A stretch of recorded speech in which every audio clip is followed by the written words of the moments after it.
Good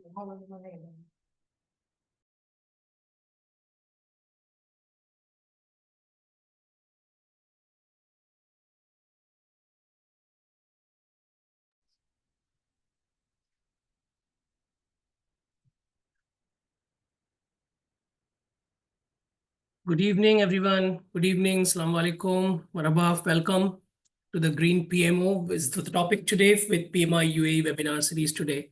Thank you for joining us today. The people who are joined time, I give them the good round of applause. They made it to 7:30 p.m. UAE time. Good evening and welcome again. We are glad to have you here. And then, as usual, people who are being our regular listeners and regular visitors of our PMI UAE chapter, they know that we have been doing all the way out the topics which we like to have to or like to hear as a part of the PMI UAE chapter strategy. And today we are here yet again at November month of 2024 with the topic which is very much close to the people as well, sustainability and ESG. And today we are going to speak about Green PMO. But yeah, welcome again. Thank you so much for joining us. And then also thank you so much for taking out the busy time of your schedule and to make the time of learning and sharing. So we will wait for some time for the people to come in. Uh, Also, the people who are joining first time, we welcome you again once again as a part of the chapter series. We are here for diversified webinars here today. And today our intent is to introduce Green PMO as a topic. And then also, we also would like to introduce you to the new system as well, which is we're trying to initiate our polls through our webinars on and off. So definitely look at that as well so that you will find that as useful as to give your inputs much more easily rather than putting into the chats. We are seeing some people, 92 people have joined us so far. And please introduce yourself in the chat section. If you have done so far, well and good. We have seen the people coming from Mexico. So that's really astonishing for me to know on the other side of the globe. Thanks, Diana. I think it's good morning from Mexico City. So good morning to you. Good afternoon to the people who are in the Europe time zone could be. And good evening to the people who are in the GCC time zone and near to the AGR. We will start in a couple of 2 or 3 minutes. Let the people come in and let them introduce themselves. Introduce yourself in the chats. You can give their LinkedIn also if you like to. And then, of course, you can also let the people know that which industry you belong to. And that would really be good for the people to know and to connect with you in that matter. We will begin officially in 3 more minutes. Let the people come in, and then we will begin with the PMI UAE chapter introduction. And of course, we will introduce the chapter activities to you. And then we are also going to have an event on the coming set on the Sunday, in fact. So that event is being held into Dubai and is basically the event which is co-organized with our partner with IMA. And the people who have been registering for it, we welcome them out on 17th of November. And then another event is for the volunteers, of course, for the chapter volunteers, which is going to be on 24th of November, again, back in Dubai only. So I think the announcements will be mostly would be on the social medias and the PMI UAE website as well for that. And I think we have crossed 100 people as usual. So within 3 minutes, we have more than 100 people. So that's been a very good number with us. I'm seeing people are coming from different industries. Yeah, but again, as usual, the project management has been there instrumental in all the industries with all of us guys. And the people who've been associated with PMI are already aware that how the PMI is really trying to churn out the whole knowledge information area around the project management as a stream, how the different functionalities around PMOs, portfolio management and project management is really evolving.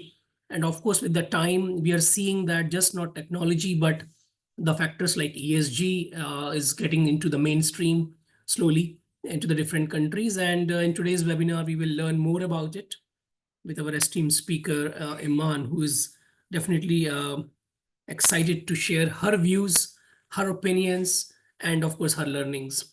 So we will be thankful to her. But meanwhile, let me introduce the chapter to you. My name is Anshul. For people who are not being regular into the webinars, I'm your host tonight for this particular webinar as a part of PMI chapter. And of course, I am being joined with Amir, Joyce, and Perez at the backend team who have been helping to make these webinars successful with me. More or less, what we're trying to do is today is that we are going to speak about Green PMO, which is, of course, the topic is, but idea is to introduce to the PMO practice how it is really getting married to the ESG, environmental social governance part, how they can be integrated, and of course, just not integrated. More importantly, there has to be workable solutions around that. So there will be the models introduced to you with the part of ESG sustainability, also the illustrations, possible models, and also the learning about the global initiative of Green PMO as well. So with that in mind, before we take a deep dive with our esteemed speaker, I would like to explain some housekeeping notes. What you can expect from the webinar, it will be somewhere around an hour or 15 minutes. We would follow the set agenda tonight here. We will go through a brief introduction of our chapter, and then we will have some short time at the end for the questions you can put through, which we can definitely answer with Eman, and then try to accommodate the questions in a best possible form rather than putting multiple questions. You can, of course, make it one concise question that really helps. We will try to encourage you to definitely post your thoughts during the webinar on the chat and interact with the people to make the webinar conversation as engaging one. So with regards to the questions, again, try to put only in the Q&A section. That really helps us to segregate the questions versus the chats in the very right time frame. So with that, allow me to introduce my screen here quickly. I will introduce the chapter, and from there we can take it further ahead. So here, let me introduce the slides.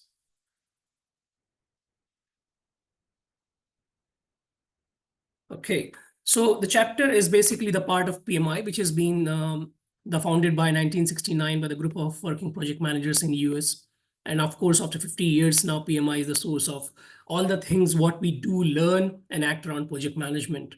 We offer trainings, accreditations, also a lot of standards and credentials being introduced as a part of the chapter standards in the different regions, and of course, is the PMI global standard as well. One of the largest professional association in the world. And of course, it takes a real lot of time and honor to have the sponsors and partners, which definitely help the PMI to do the research and also the leadership and thought content together. UAE chapter, as a particular chapter, we have a vision to empower and influence individual with the innovative project economy principles to turn ideas into the reality. And to achieve this, we have the mission statement, which goes with to disrupt and create value-driven opportunity to our chapter members and partners to become agile, innovative, productive in the platform for the growth of project economy. Some glimpse about the chapter specifically that really goes with all of us together. You can see some great pictures around there. Chapter is 100% run by volunteers. We have crossed 4,000 marks. And then, of course, we are ranked among the top 5 in the EMO region. We are trying to serve the community with a lot of project-related activities in the kind of workshops, webinars, and also the lot of publications also happens during this. We depend on you to make this chapter activities as invigorating as possible along with us. The chapter is led by Mr. Wadil Sultan as a president at the moment with us, and the rest of the board of directors who are participating in their own realm to help the president to run the chapter activities. Some membership benefits, which definitely you can learn more about them. We will share the email addresses also about it, that how you can engage with us. But importantly, the chapter gives you the opportunities for networking, giving the opportunities for learning and sharing knowledge in the form of discussion groups, career growth and events. So this event, what we're doing today is a part of diversified webinar, which goes under the pillar of events there. Some initiatives which the UAE chapter has taken as a part of their new release is that introducing the members corner and the spotlight section. So you can connect if you're already the member of the chapter. Definitely you can reach out to the newsletter at pmiua.org to share your journey, share your story, and might be there you can get picked up for getting it published out there. And also, if you're not the member, we encourage you to become a member definitely for that. If you want to know more about the upcoming events, definitely there's a website, pmiua.org, which gives enough information and which is getting keep on updated by our marketing and content team. But definitely there are all social media handles, engage. And then, of course, we have the YouTube channel where we publish all these webinars recorded, and you can revisit them as a part of your requirement down the line. Of a specific queries regarding volunteership or membership, definitely email address has been dedicatedly being created around that, as you can see on the screen. For any of the general inquiries, definitely you can put it to the info@pmi.ua.org. But more importantly, regarding the PDUs, the only aspect is that what you need to do is that register your webinars while through the email, you putting the right email address which you have put it into the PMI membership, and then automatically the PDUs should come to you. If for any reason, and the PDU is not coming to you, definitely you can reach out to us. And of course, there's a group created there, and there's of course the email address there. We will try to solve your queries with the membership team as well. So with that in mind, I will be stopping my screen share here, and then we'll introduce our speaker, who is Eman. So welcome, Eman, on board. And then for about Eman, I think some people might be knowing about her already. She has done a similar session, another PMI already. And of course, she's the author of the book, which some people might have read already. And if you're not, please go ahead and pick up the book around the name of the Green PMO. It's been published in the Amazon as well for publishing. And then more importantly, she has been heading the TMO currently, and she used to be a former Big Four consultant with, I think, more than 15 years of experience she has under her belt. And she is also the PFMP and DIP ESG certified. And of course, other certification she has been pursuing around on the project management side of the things. Importantly, she has been the keynote speaker in the PM Global events and also the jury committee member in the PMO Global Awards from 2020 till date. So with that, I think it's the time for Eman to give the enlightenment around Green PMO. Hello, everyone. Good evening. Thank you so much, Anshal, for the great introduction. And thank you for the PMI UAE for organizing this webinar and for inviting me. I'm really grateful to all of you and to all of the efforts that was made to make this happen. So a little background about the Green PMO. Today's webinar will be about the Green PMO, what we mean exactly by Green PMO. It's just a symbolic name that would integrate both principles, sustainability and project management offices. The main aim of it is how to create an ESG-driven PMO by introducing some workable models, some workable solutions that might be actually of an attraction to PMOs and to project managers. Yeah. My name is Eman Deabil. You did a great job, Anshal, by introducing me. You covered it all. So I will skip this slide. By the way, I am Bahraini and based in Bahrain, but today I'm presenting from Kuwait because I had to make that visit. So just behind me, there's the Kuwait Tower. A little introduction, but let's start first by a poll. How familiar are you with sustainability or ESG? Yeah, I would like to understand. Either you have no clue about it, you have never heard of the term sustainability or ESG, or you have a basic understanding, or somewhat you are knowledgeable, you are in between, or very well informed. You have certifications, you have done a lot of things, you have built that experience, so you are aware of it.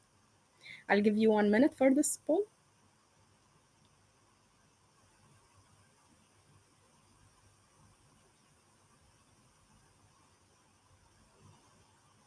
Or 30 seconds. Yep.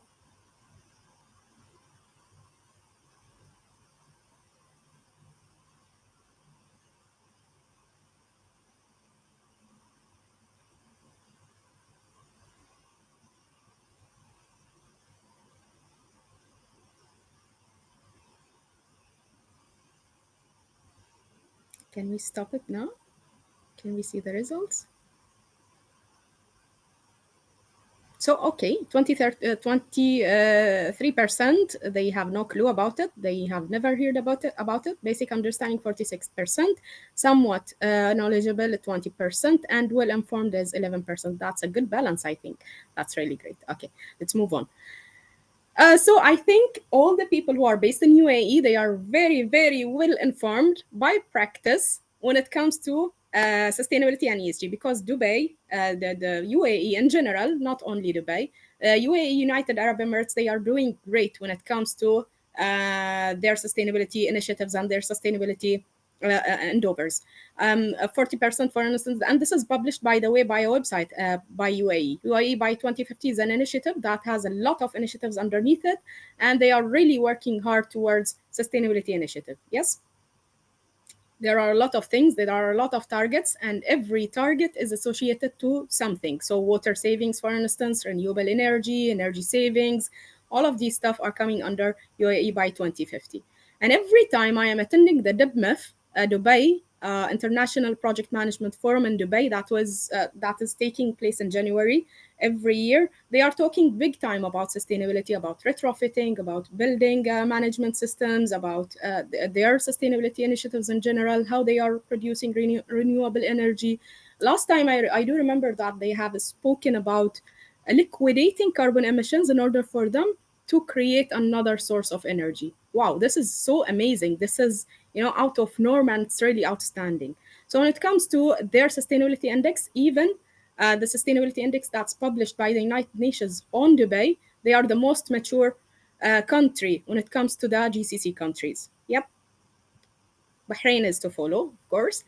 UAE Year of Sustainability also, there is goal of fa'al, there is plan to action. There are a lot of initiatives also underneath it. Each initiative is associated to something, to save the environment, to create renewable energy, to create a sustainable type of culture.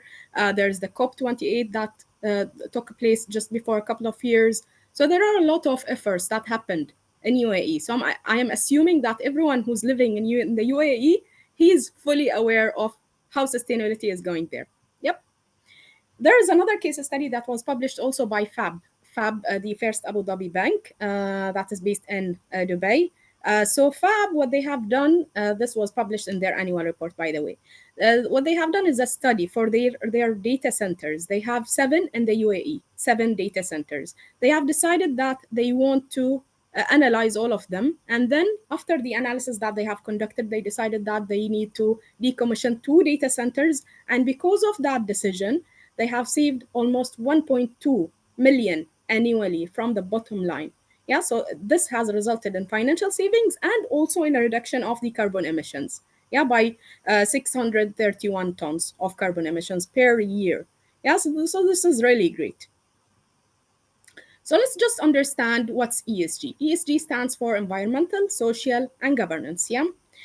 So what we mean exactly by environmental are the factors that comes under the energy, the waste, the water, the resources, renewable energy, the carbon emissions, GHG, greenhouse gas emissions, biodiversity loss, climate change. All of these factors combined together are underneath the environmental pillar, let's say. Social factors will cover labor relations, for instance, labor laws, the fair pay, diversity, inclusion of women, community engagement, employee benefits. All of these are under the social aspect of the ESG. While the governance, what we mean by it are the internal controls, risk management, the data protection, data privacy, the board independence, for instance, how many board members are independent, how many board members are female versus the male board members, risk management. All of these are factors that will be covered under the governance pillar. Yep. Moving on. What is that? Because those terminologies are being used interchangeably all the time in all literatures. Sustainability versus ESG. We need to understand a little, background about the difference between sustainability and ESG. Sustainability is a broader concept, as you can see in the picture here. It's a broader concept. It's the principle, yeah. It's actually the context of what kind of individual or an organization you would like to be. While the ESG is a collection of metrics, yeah, the way you are reporting your measures, the way you are reporting your KPIs. It is the framework that you are reporting based on, the numbers, the quantities, the reporting frameworks. All of these are being covered by the ESG, which is part of the sustainability broader concept. Sustainability is the end goal, while the ESG is a pathway that will allow you to get there. But for the sake of this presentation, we will be using the terminologies interchangeably. Yep. Why do organizations care about ESG? Why are we speaking today about ESG? Why it's a big deal? Yeah, because there are a lot of external gains and there are a lot of internal gains as well. Yeah, what are those external gains? It will give you a better reputation, a better image in front of your clients, in front of your customers, in front of your investors. So that will enhance your reputation, it will enhance your image because you are caring about the environment, you're caring about the social factors, you're caring about the community. That will give you a better image. What else? It will give you a better competitive advantage because according to studies, again, 66% of the customers, they will go for sustainable products going forward. Although they are paying more for the sustainable products, but they are going for the sustainable products at the end of the day. Especially millennials, they really care. They protest against, environmentally friendly activities. So basically, they go for sustainable products all the time. It will give you also access to capital. Yeah. Being in a financial institution, I know exactly that this will be a key consideration for any financials to be released. For lending activities, for instance, we will be actually lending to the organizations that will care more about sustainable products or sustainable aspects in their value chain. What are the internal gains, on the other hand? It will give you higher employee engagement. Again, according to studies, employees are more engaged when it comes to organizations that are adopting or following sustainable practices. They are more engaged because they know that those organizations, they care about them, part of the social aspect. It will improve the operational excellence, and we just gave an example about fab. Yeah, this actually will enable them to utilize their resources to the best use of those resources. It will enable the operational excellence, improving the turnaround time, improving the cost efficiencies. All of these aspects are under the operational excellence. It will also improve the bottom line. Again, we gave an example by illustrating the fab case study. Yeah, the fab case study, they have saved around 1.2 from the bottom line million annually. So this will improve the bottom line, as we said earlier. What are the challenges of the ESG? We spoke about the benefits. Yeah, we spoke about the internal and the external gains. Now, what are the challenges of those aspects, the ESG aspects? First of all, lack of clear strategies and unreliable targets. Yeah, there are no clear strategies around how to execute ESG initiatives or how to execute sustainability initiatives in general. There are unreliable targets, and that's why we're facing a lot of dilemma when it comes to meeting the United Nations 17 SDG goals, Sustainable Development Goals, that was published by the United Nations in 2015. Those targets might not be reliable given the current situation that we are living in and given the current sustainable initiatives that we are currently executing. Another challenge is the data inconsistency and inaccuracy and incompleteness. We don't know how to get the data for the ESG. We don't know how to make it consistent. We don't know how to make it more accurate. We need to rely on someone else in order for him to provide that consistent data or that accurate data or that complete data. Yeah, another aspect is absence of coherent ESG ecosystem. And what we mean by ESG ecosystem is the full ecosystem of the different players that will play a role in ESG. Consultants, vendors, rating agencies, all of these are actually part of the ecosystem. Organizations, individuals, reporting frameworks, they are all part of the ESG ecosystem. So we need to establish that coherence between the different players. There's also the lack of awareness and skilled individuals. Today, we are facing a lot of challenges when it comes to establishing awareness at the level that someone would handle the execution of the sustainability practices and the sustainability initiatives. So that awareness needs to be established. The skilled talents could improve the outcomes of the ESG. The last challenge here is the multiple ESG reporting and rating frameworks, and there is a difference between reporting and rating frameworks. Reporting frameworks are the frameworks that we normally use in order for us to report on our ESG metrics or ESG measures or ESG KPIs, yeah? Like the Global Reporting Initiatives, GRI, SASB, IFRS. There are a lot of reporting frameworks, by the way, by all the alphabets, yeah? Everyone, every day, they are creating an ESG reporting framework. There are a lot of reporting frameworks currently. Yeah. And organizations, to be very frank, they are struggling to select which framework would fit on their organization given their sustainability roadmaps. And there are a lot of also rating frameworks, though. We have MCSI, we have Fitch, we have SMP. We have a lot of rating frameworks that will take your report and that will assess, and then they will give you an ESG scoring at the end of the day. So we need to establish that knowledge. How we can establish it? Actually, PMO can help. And that's why we are talking about the PMO and the intersection between PMO and ESG today in today's webinar. ESG through the lens of PMO. This is the second section of our webinar today. Why we are talking about the ESG and how does it relate to PMO? This is the key question that we are trying to address during today's webinar, because I believe that there is something in common when it comes to ESG and to PMO in particular. We spoke about the internal and external gains of ESG earlier today, right? So we spoke about top line growth. We spoke about operational excellence or cost reduction. We spoke about employee engagement and how ESG would improve the employee engagement. We spoke about also access to capital or access to funding, investment optimization. When it comes to PMO, and you are all aware, since you are part of the PMI UAE chapter, that PMO is all about strategic alignment, right? You would like to strategically align yourself to the strategy of your corporate. You would like also to optimize the resources that you're currently having. You would like also to realize all the benefits that you have planned for part of your projects. So you are identifying, tracking, and then monitoring the benefits that you would like to realize. And you would like also to establish better governance. So by this, we can realize that there is something in common, which is the value delivery. They both aim to deliver value at the end of the day. And how we can integrate both? By actually starting from what we end here in this slide. Value delivery is the something in common that we are talking about, right? How we can deliver value? What we mean exactly by value, it is efficiency, productivity, effectiveness, loyalty, satisfaction, engagement. All of these are part of the value that we are aiming to deliver. How we can deliver this is by actually projects, right? So projects could be something that will add more value, that will deliver the value. They are the vehicles to deliver the value intended.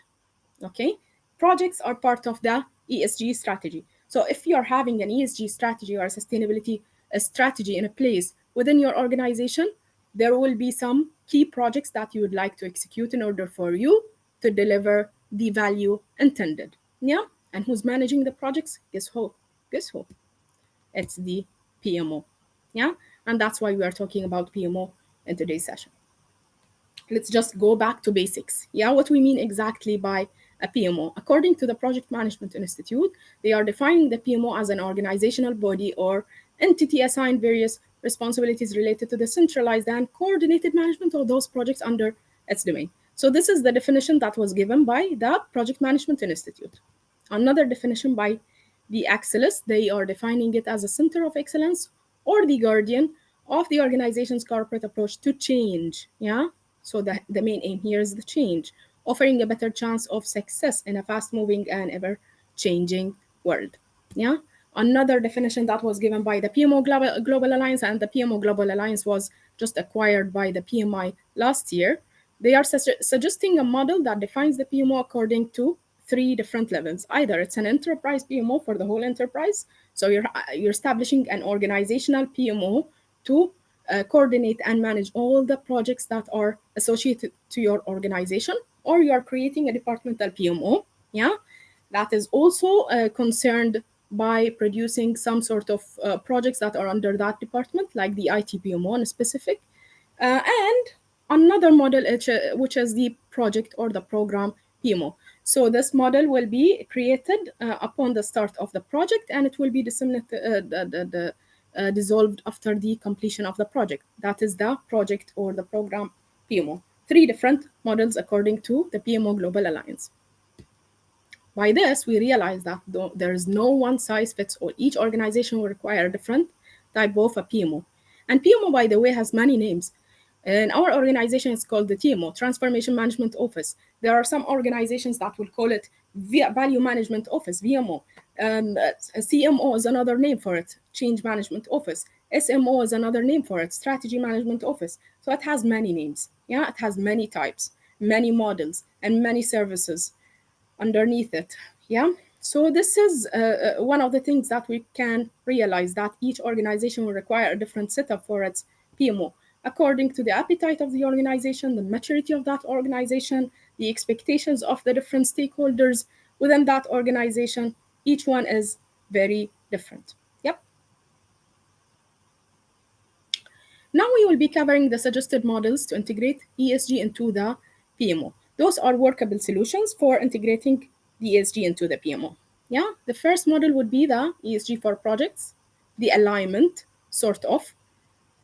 Second model will be the ESG as a strategic theme, and here we are assuming that the organization is adopting the balanced scorecard for managing its strategy. So this is what we call the incorporation. ESG as a PMO, here you would be having a fully dedicated PMO only for managing ESG initiatives. Now we will get to see how we can create each model. ESG for projects. First, you have to embed the ESG principles and the guidelines into the different stages of building your project portfolio. Those who have actually studied the PFMP, they are aware of the project portfolio lifecycle. So we will be embedding those ESG principles in each stage of that portfolio lifecycle. Another thing, ensure having ESG as a project classification. So there is a phase for the project classification. We will be having ESG as part of that classification. I'll clarify in a second how we can integrate this into the project classification. Another thing, we will integrate ESG as a criteria during the project selection and prioritization stage. Yeah. So classification, selection, and prioritization, they are both phases. ESG should be actually integrated in both. Ensure that all projects have or align to ESG KPIs or map to SDG 17, SDG, Sustainable Development Goals by the United Nations. And the last thing is monitor and report against ESG KPIs, because it does not make any sense to have an ESG KPI without monitoring and reporting against it, right? You need to report the actual based on your target that you have set for your KPI. So this is what we mean by integrating ESG into the project portfolio lifecycle. Portfolio lifecycle consists of different stages, starting by demand management, where you are collecting all the ideas how we can integrate ESG here. We're covering only how to integrate, by the way, ESG into each stage. We're not covering the full list of activities that you need to commit to in each stage. Yeah. So when it comes to ESG, create think tanks, for instance, for ESG initiatives. You have to collect all the ideas that are related to ESG. And this is something that we are applying in our organization. And I've seen a lot of organizations applying the same thing. Yeah, they are collecting people from different units and different departments. They are trying to create some sort of, let's say, ideas pool by those people who are representing each department. And those ideas will be qualified or disqualified in the second stage. We will be looking at the proposed initiatives, yeah, regardless whether it's ESG or non-ESG. We will be looking at them also through the lens of the ESG, how we can actually align those initiatives to ESG principles. Second stage is the identification and classification. Here we will be considering the ESG as a classification. I'll show you how we can actually in the next slide. And then selection and prioritization. Again, I'll show you how we can embed it as a criteria in the selection and prioritization. And then we will be aligning our projects to ESG strategy if there is an ESG strategy in place. And we will be ensuring also that all projects have ESG KPIs or map to SDGs. I'll show you in a second. Monitoring and evaluation, reporting the project's performance from an ESG perspective. Yeah, let's just tackle each stage now. So this is when it comes to project classification. Yeah, when it comes, and this is a snapshot of a project portfolio by an Excel sheet, but this is a really, a minor and very, very small snapshot from the overall project portfolio in Excel. Yeah, project name would be data privacy. It could be considered as an ESG project under the governance pillar. Board mentorship could be an ESG project under the social pillar. Green building or retrofitting could be an ESG project under the environmental pillar. So this is how we can classify our projects based on the ESG. Yeah, there are some other classification of course: digital transformation, operational excellence, corporate growth, technology, compliance, regulatory, etc. There are a lot of classifications, and each organization is having a set of a classification when it comes to the project portfolio. But here we will be considering ESG as one of the classifications. What else? ESG as a prioritization mechanism. So we'll be considering it as one of the key dimensions whenever we are prioritizing our projects. What are the things that we really care about? And each organization is different, as we said earlier. Yeah, strategic fit could be one of the criteria. The impact could be one of the criteria. Feasibility also could be one of the criteria, right? ESG needs to be embedded as part of the criteria, and a weightage should be assigned to each pillar of the ESG, as shown here. And then we will be scoring those initiatives accordingly. What else? Number 4 that we spoke about here, you will be aligning all your projects. Again, this is a snapshot. It's just an example. It's a sample. Yeah, you will be aligning your project portfolio to the environmental, social, and governance. Yeah, goals. Another thing here, you will be reporting the actuals. So you are setting the targets for the different KPIs as part of your, initiatives, and you will be actually reporting the actuals based on the targets. Or you can simply go for a simple mapping to SDGs. And this is something we have applied in Bahrain. For instance, when you look at our voluntary national review for 2023, this is a report that is published already and it's available online. So you'll be finding that each SDG of the Sustainable Development Goals that was published by the United Nations in 2015, it is mapped to different initiatives. Yeah, different initiatives that was actually executed by Bahrain. This is a simple mapping. Organizations can follow the same thing exactly. They can simply map.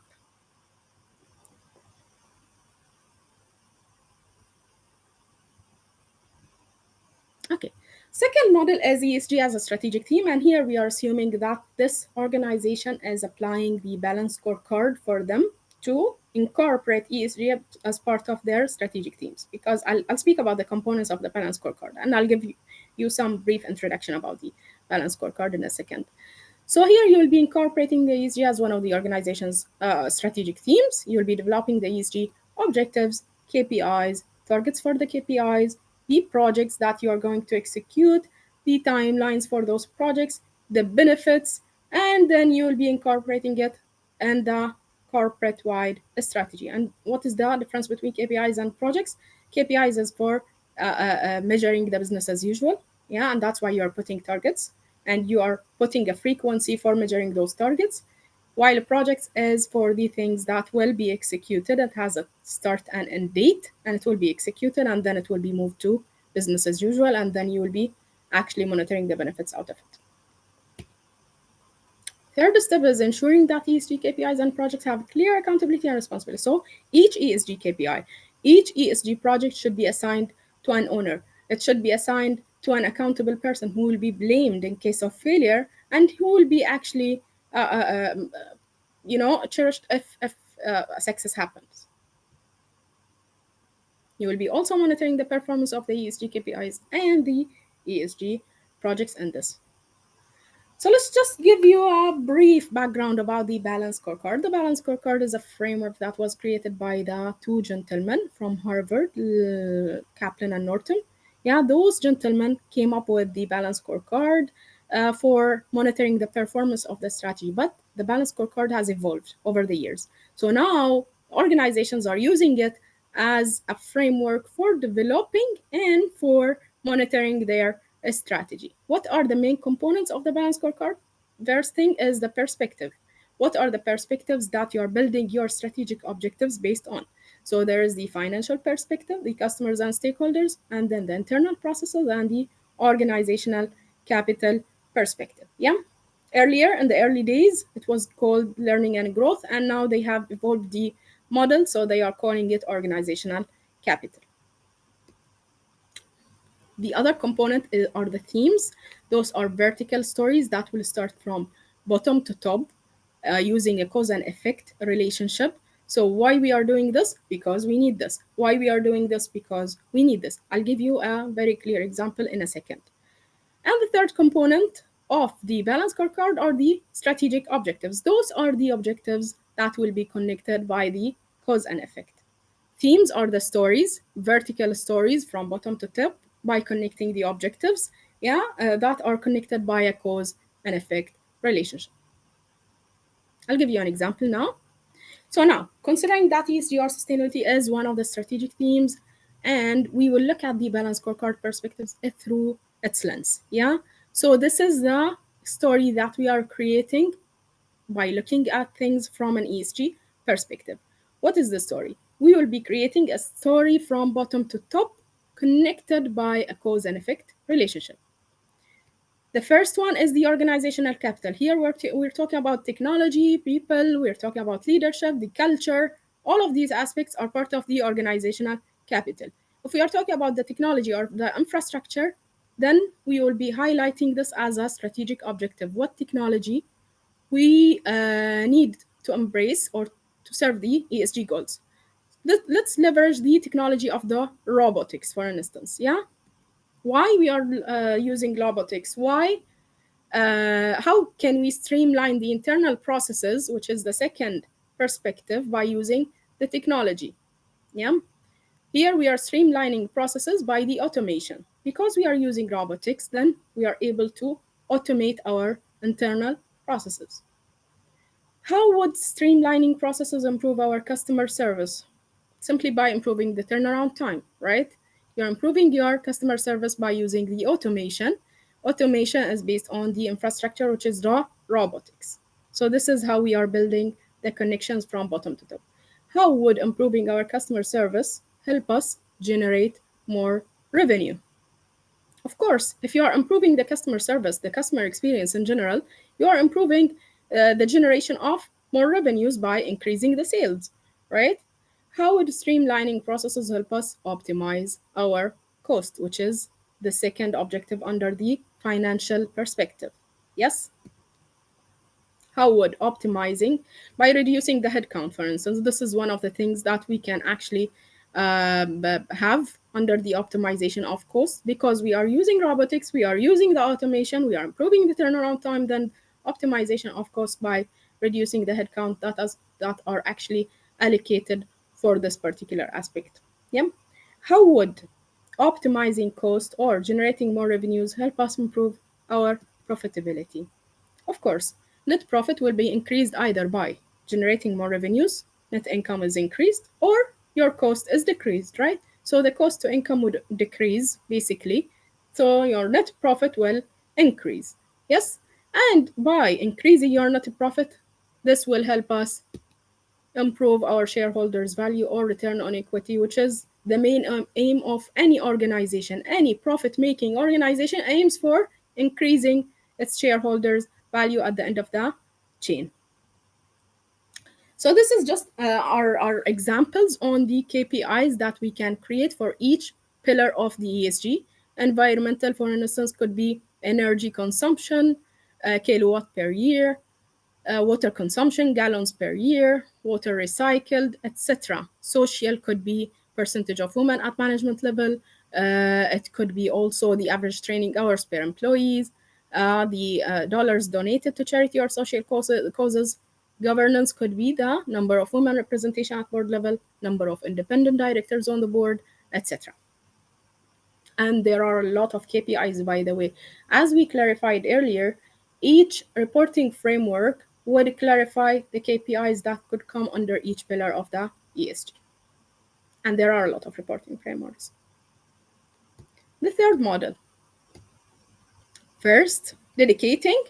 Dedication means that we are dedicating an ESG PMO, or a PMO that is only concerned of creating an ESG value. Establish an ESG PMO dedicated to managing ESG projects, formulating an ESG framework, strategy, KPIs, targets, projects, milestones, and benefits.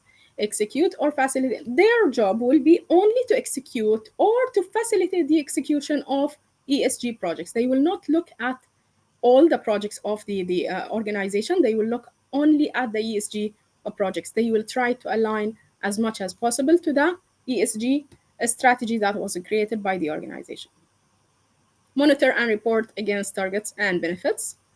And then they will be responsible also for developing the ESG reports to assess the actuals versus the targets that was planned for, and they will provide justifications and suggested corrective actions if needed. How we can create an ESG PMO? First, you need to have some key inputs. Yeah, some key inputs like the SDG 17, as we speak earlier, the United Nations SDG 17.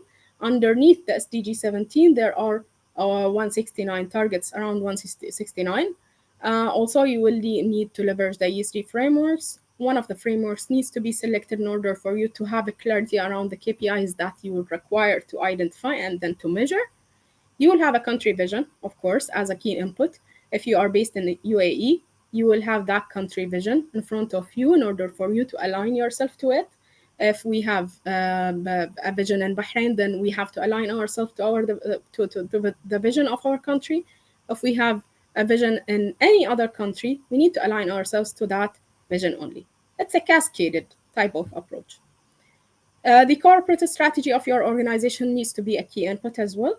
Risk and audit reports also could be a very key input in the process. Then you will be creating, based on those inputs, you will be creating your ESG strategy in which you will be defining the vision and mission. What is the direction exactly? You'll be also defining or identifying the ESG KPIs that you need to embrace and defining clear targets for those KPIs.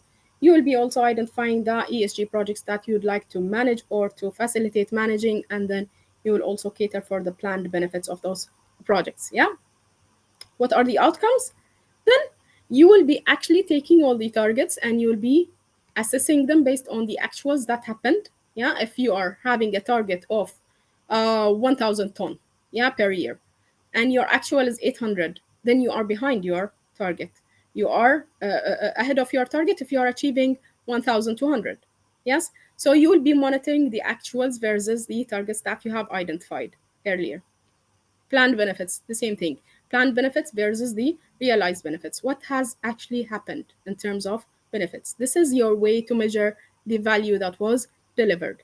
After that, you will be developing the ESG report. And because you have developed the ESG report, the rating frameworks or the rating agencies could score you based on the disclosure or the report that you have produced. And this will enable you to create a more sustainable future. What are the key enablers for this? First, you need a visionary and qualified leader, someone who really believes in ESG, someone who's really embracing ESG, someone who has the stamina to sit in the driver's seat and lead ESG efforts and ESG initiatives. You need to have a strong governance model. Yeah, you need that will enable you to create and to deliver value. You need also to have a clear ESG strategy, objectives, initiatives, and metrics. Yeah, all clarified, all listed, all identified. You'll also have to have a proper system or tool to measure the performance.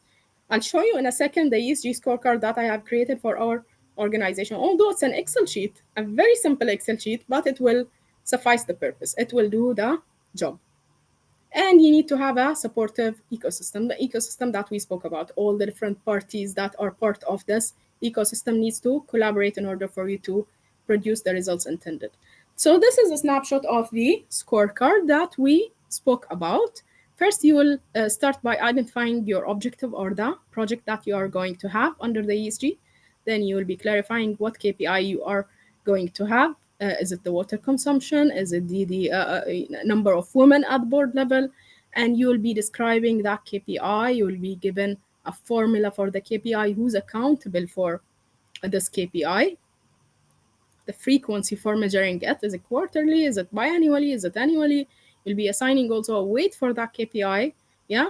And then you will have a clear unit. Is it a BHD? Is it a USD? Is it the number of people? Is it the percentage, etc.? And then you will clarify also the data source from which you're getting that KPI. is it good if it's increasing or decreasing? Yep. And then you will be stating your baseline, which is the initial. What have you achieved in a quarter? What have you targeted in quarter one versus what you have achieved in the actual, the performance report. And then after all, this will be scored. Are you above your target, behind your target? Are you meeting your target? And then you will be able to produce some corrective actions and justifications in case you are not meeting your targets. Yep. So this is also a snapshot of what Zain has created. Zain as a telecom company. This was published in their report in 2015. So they have clarified their sustainability strategy, their pillars of the sustainability strategy, what reporting frameworks they have incorporated part of this, what are the objectives that they aim to achieve, and the KPIs that they are aiming to achieve. All of these are actually were highlighted in their report. So this is just a snapshot of someone who has created an ESG type of PMO. Although explicitly they did not clarify it or define it as an ESG PMO, but apparently they have created one. Now we reach to the end of our session, but I would like to hear from you based on your understanding to the models, which model might fit your organization better than the other models that we have explained. And we'll give 30 seconds for this.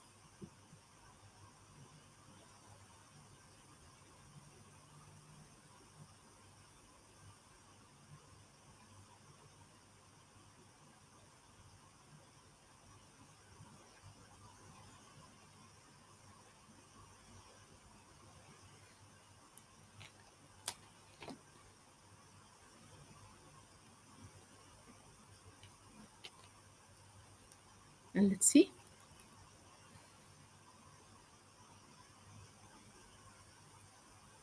Wow, 38%. They are saying ESG for projects, which is the first one.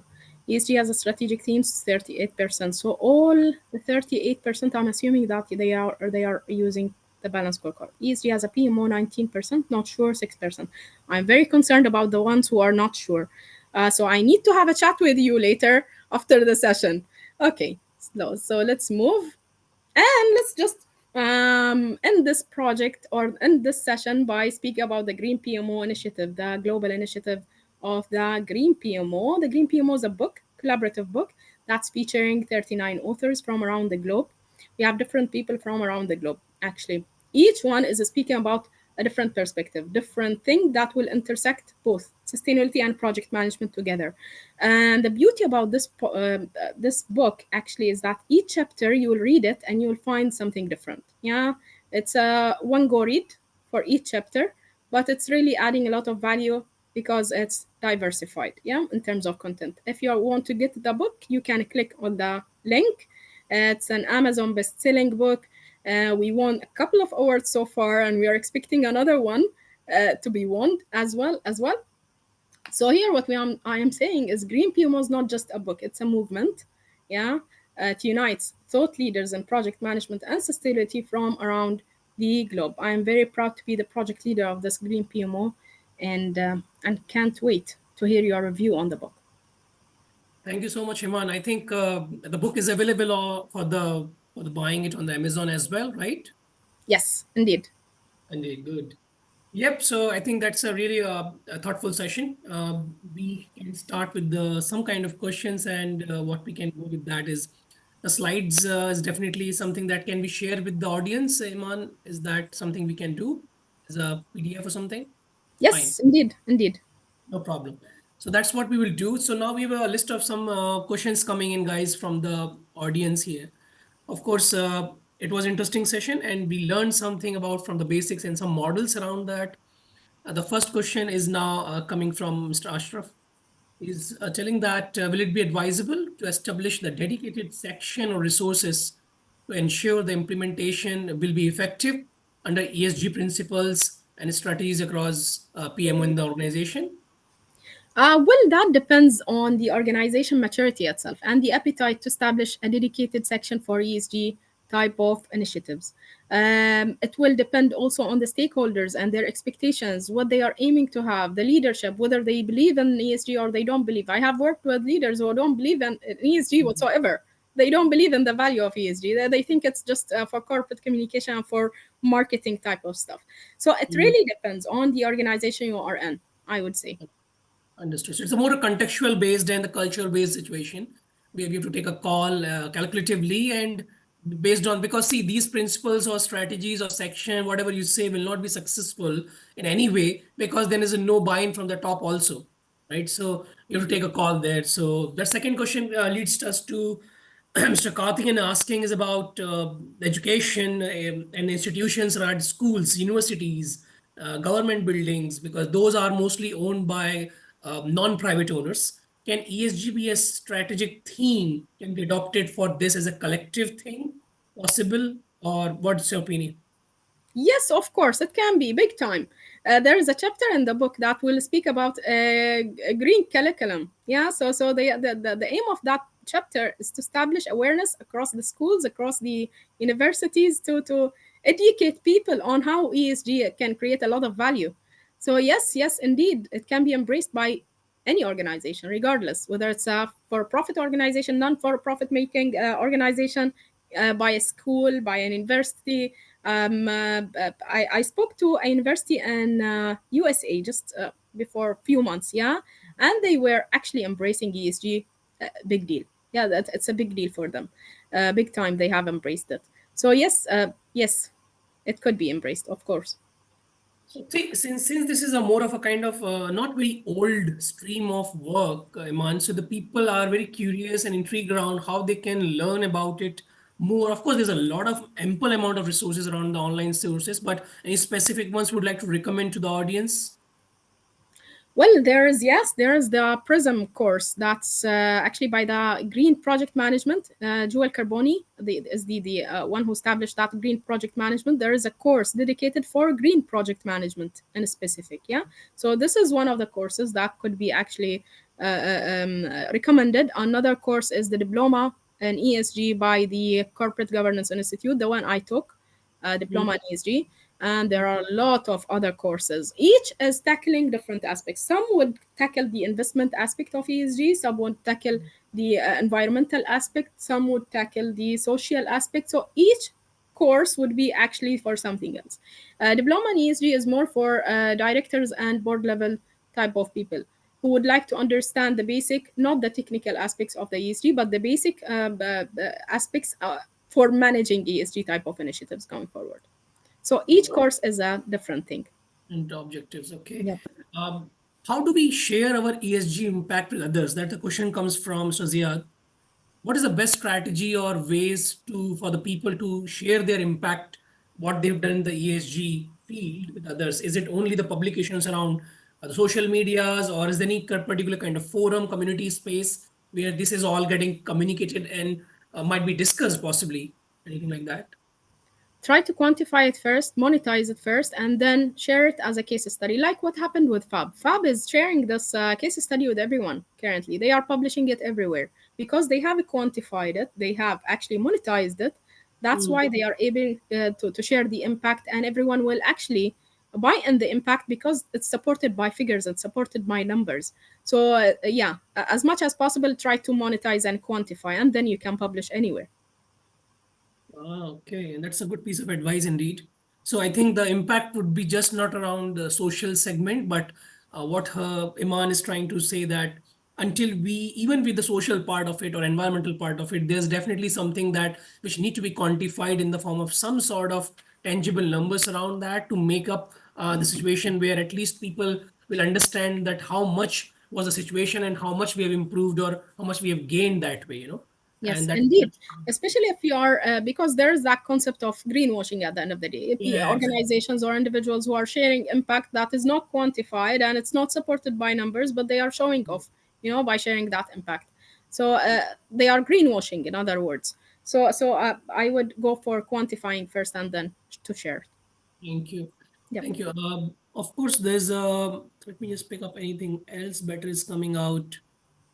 Uh, one question is come from Mr. Love Kumar. We are going to start a waste fuel a plant in UAE, okay, they're going to use the waste, which type of waste, I'm not sure, but to fuel a plant in UAE, how can I use ESG in my project in this kind of situation?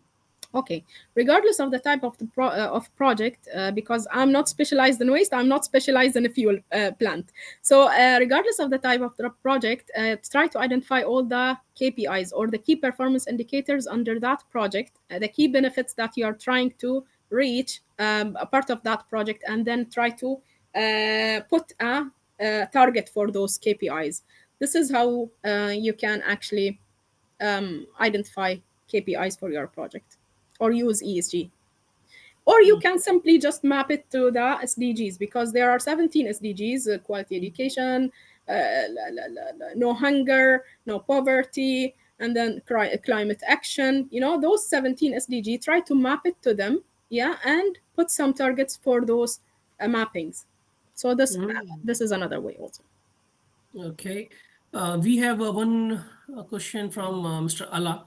Green PMOs aim to embed sustainability into project management, but many organizations have already invested into traditional PMO frameworks already, right, as a legacy. So, what strategies or approaches would you recommend to integrate the green practices into the existing hierarchical frameworks around the PMO strategies without disrupting the ongoing projects and organizational priorities? That's a really a very deep thought question, I would say. Very interesting one. Very, very interesting one. I would go for the first model that we have illustrated in this case, but not fully, not the project portfolio as such. I will not embed it in each stage, but I will embed it only in the execution part and the monitoring part. So, part of the projects that we have identified, we can identify also an associated KPI, which is an ESG KPI in nature, and then we can, we can monitor that KPI without touching the existing Mm. framework, without touching anything that is actually established or the traditional or the legacy type of framework that you're currently having. Yeah. Is there any alternative for leads in ESG? Is ESG an alternative for a leads? I'm not sure about leads, LEEDs. Are you aware about it, Eman? I think he's referring to lead green buildings. It's a certificate for green buildings. I think, yeah, what he meant here. Yeah. Is this So this is ESG is an only alternative? applied, yeah, green building lead, and that's why some green buildings, they are going for lead certified green buildings, and there are some individuals who are studying those who are in the civil engineering and architecture and engineering type of fields. There are a lot of other alternatives for the green lead, by the way. I'm not aware of them because I'm not specialized in that type of industry, but there are alternatives for the lead for sure. No, but the question is around, is ESG is an alternative for the leads? No, no, it's not. It's not. ESG is a No. framework for reporting. It's not an alternative for lead. Okay. Again, a very common thing is CSR, right? So the Hmm. CSR activities is ESG is replacing CSR. How we can compare it with the CSR activities versus ESG related activities if something is being framed up for the organization. Any Okay. thoughts? There are many angles to this question. So it's a very tricky question, to be very frank with you. CSR has emerged before the ESG emerged, Yes. to be very frank with you. ESG is a new terminology for us here in the Middle East, I would say, but it Hmm. was there since 20, no, since 2005. It was published there by the Who Cares ones. Yeah. Yeah, it was a report that was published long time back, Global Compact. But CSR, as a concept, corporate social responsibility, I would see it as a part, yeah, that can be incorporated under the ESG. ESG is or under sustainability as a broader concept, yeah. So here we have sustainability, ESG, and CSR, right? Hmm. Sustainability is the broader concept. ESG is the reporting framework for the sustainability, and then CSR is one of the dimensions that we can embrace part of sustainability as a broader concept. This is how the way I would differentiate the three terminologies. I would really love to have a Venn diagram for that. Okay, the how you really articulated it, it is definitely giving me a mind map. How will be the Venn diagram and look like around this? So, but yeah, good answer there. Uh, Zenith is asking that certified ESG practitioner by European Internal University, is it recommended to take up? Any thoughts? I'm not aware of that course, to be very frank with you. But if it's serving the purpose, if it's something that of interest to you, go for it. Why not? Yeah. Yeah, so PPT would be the PDF will be shared with you, Zinat, as a aftermath of the session. And definitely this webinar is getting recorded, so you can definitely look at back at YouTube as well of the PMI UA chapter. Don't worry about that. So I think we have Dinah. So Dinah is asking now, could you please tell us who defines ESG objectives and KPIs? Is it a joint work with the customers, or is it only something driven only by the enterprise portfolio PMOs or the board, something like that? So each organization is different, as we spoke earlier. No one size fits all. But who's defining the ESG objectives and KPIs could be so many different people. It could be the management. It could be the board. It could be the people who are looking at the projects. It could be the people who are looking at the ESG or the corporate communication. So it could come from different people. It depends on your organization structure and who's doing what exactly. Yeah, I've seen so many organizations who are putting the ESG under the HR. I've seen organizations who are putting it under the corporate communication and marketing. I've seen others who are putting it under strategy. So each Mm, organization is very different. It depends on your organization. okay. Okay, so now I think Mr. Mohammed. So Mohammed is asking that what he's looking at is that sustainability and outcomes need to be get measured after the project end and achieving it or not, but the objective of the project ends by fulfilling the main requirements. So in this kind of cases, how do you ensure the alignment according to the project? Will it be suitable as per methodology? But I think it's a big question. So let me just summarize it in that way.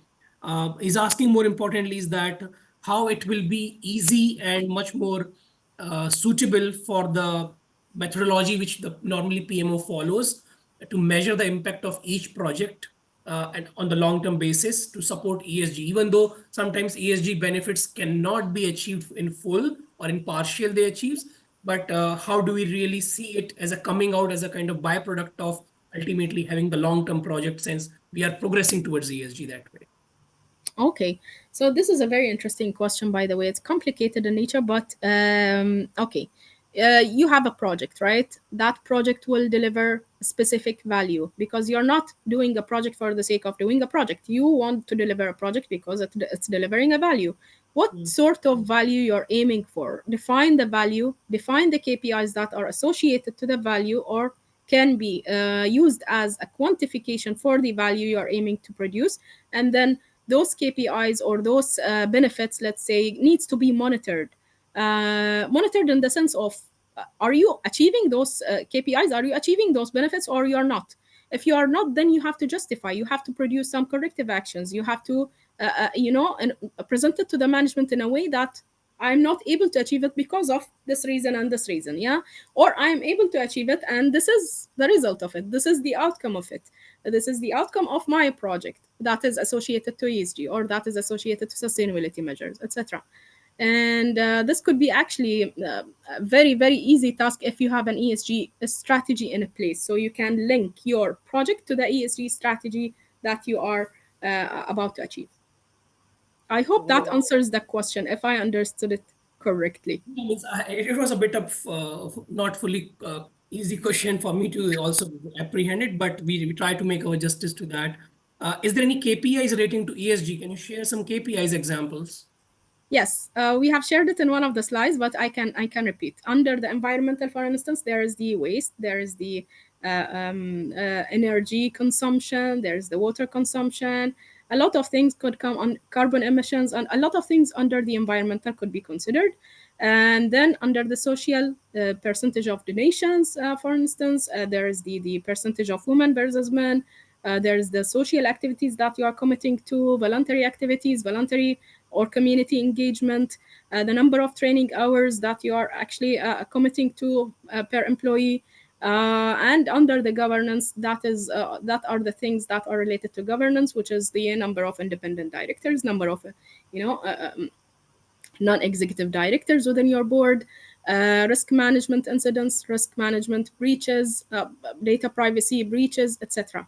So those are some of the examples, and each reporting framework will have some clear also KPIs examples underneath it.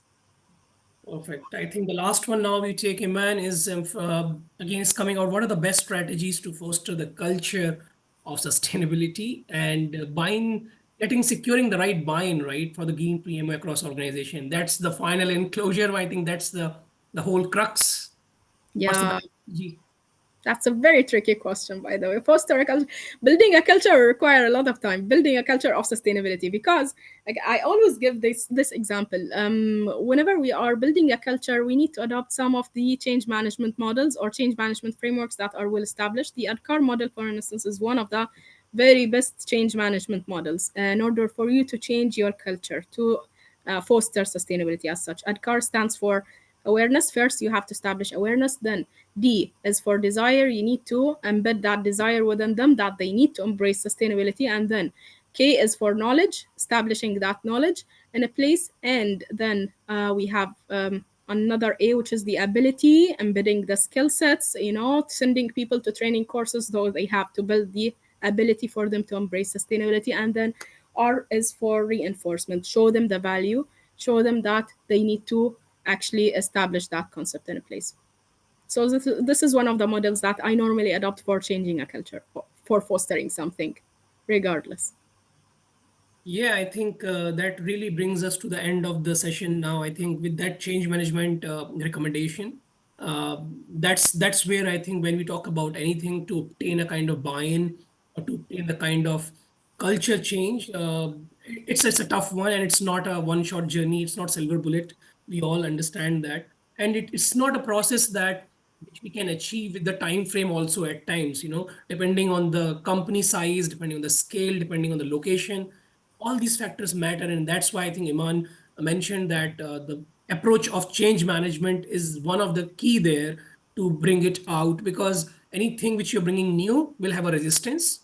Anything which is new, which is not having a kind of my skin in the game, will have a resistance, and ultimately it all leads to the profit making for the organization to a point that has to be quantified, well justified, and well maturely put right into the PMO strategy somewhere to start, and then start showcasing the value slowly. Thank you so much, Iman. Thank you. Great. So I think we are reaching to the end now. I think there's fantastic questions. I would like to thank the audience and the attendees who have been giving their support for asking these brilliant questions around that. Also, thank you to Iman to bring all this knowledge sharing to us in the form of your understanding, and your book also is one of the wonderful resource. With that, I think shout out to the friends back in the marketing team who are doing the fantastic work of putting all this information relatively on the PMIUA website and social media. I'm going to close the session now by giving the good thanks to the rest of the volunteering teams in other departments. For example, we have the departments which people might not be knowing about: outreach, finance, and governance, and of course the events team members, which we all work together to make these webinars as successful for you guys. Thank you so much, Iman, and the rest of the people. Have a lovely evening ahead, and God bless. Take care. Thank you for having me. Thank you.